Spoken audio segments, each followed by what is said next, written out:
It completely changed my life, really. So when I started with symptoms, I was 14, and I went from being super fit, young lad playing football, to being sick 10, 20 times a day, not being able to walk any real kind of distance. Just like the physical activity of getting out of bed and walking downstairs in the morning would make me physically sick. So like I say, I went from whatever you want to class as normal to that within the space of really 3 months. The symptoms just got worse and worse and worse, to the point of I was pretty much housebound, not able to do sort of anything. I think that's the side that people don't see, because when you do go out, and obviously I did have to go in a wheelchair, if I went to like family, you don't look ill, if that makes sense. You just look normal. People don't sort of see, it's not like a disability where you can see an illness.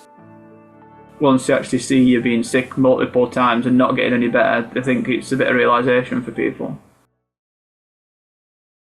And I'd probably say between about 3 and 6 months of lots of different tests, blood tests, and doing different doctors and hospital and things before I actually got a diagnosis of. They'd ruled everything else out, but then they diagnosed me with chronic fatigue syndrome.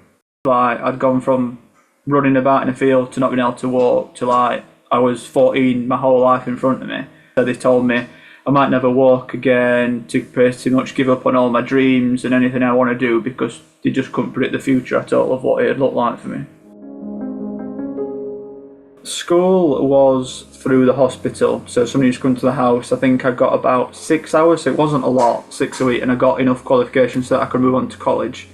And then I actually had a year out, so the gap between finishing college to then go on to to then go on to college, I had a year out, and that's when I got interested in like catering and chefing. So I worked part-time, just as much as I could obviously physically do. And then I actually went to college, and luckily, so you have got quite nice breaks. It's not like a full-time job where you're doing 8, 9, 10-hour days or whatever. So I was able to manage it. There were obviously still days I didn't feel great, but I managed it enough that I could get through it and get qualified as a chef. The initial goal would have been something related to sport. I know football is not really realistic, so it would have probably been like a PE teacher, or obviously now I'm a personal trainer. I didn't even know that existed 15, 16 years ago as a career. So it would have been sport in some element. And like I say, it was only when I was at home ill that you start watching daytime TV, and a lot of TV is cooking programmes that I'm like, oh, it's quite good, and got into feeding myself, and cooking and stuff, that I went into that career. But then obviously that is a very intense career, so I ended up leaving that career and obviously moved on to different things. But I've had to sort of always adapt. My illness for the last, not too bad in sort of the last 5, 6 years, but that like 10-year gap before it, I've always had to adjust what I do career-wise or just day to day to manage it, because it comes in like waves. So you can have a few weeks, months that you feel fine, and then from nowhere it can just come back and hit you again. So I went through a period of not feeling too bad, and then my dad actually passed away, and it come back just, I'd say maybe 2 months before he was diagnosed, and then he had cancer for about 6 months and passed away. So I probably did like a full 8 months block then, and maybe 5, 6 months afterwards, and then it started to get better again. So you can't really predict it. And even now, as much as I don't ever think it will come back, I can't actually say that. It could come back again in the future. I don't know that for sure. And I'm not saying it never will. So I'd have been 21, 22 when my dad passed away. And I think like the realisation of he died quite young, because he was only 63 when he passed away. So I think that was a bit of a sort of life shock of, life is really short, and if there is any way I can sort of get better, then I've got to do everything I possibly can.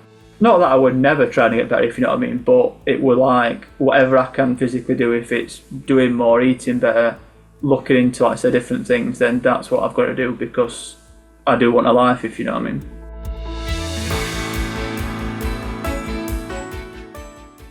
So I'm a personal trainer. My days are really long, really busy, and like I say, I don't have really any symptoms. I'm not sick at all. I can train. I've been running half marathons.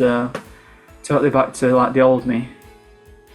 It's very doom and gloom, and I think the message that I was told was very like, you've got no future, to give up, and it's so easy to listen to that and take it in.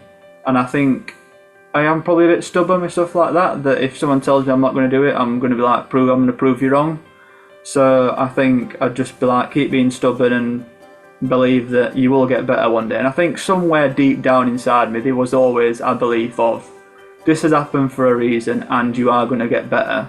For a long time I didn't know why, and I think now I do know why. Is that like I am so grateful for everything, for like my career and the clients I've got, and I think the message I sort of spread to them is that whatever's going on and however hard it is and whatever you've been through, eventually it will get better. And I think it's helped me connect better to the clients I've got, but also to like the career path I've gone down.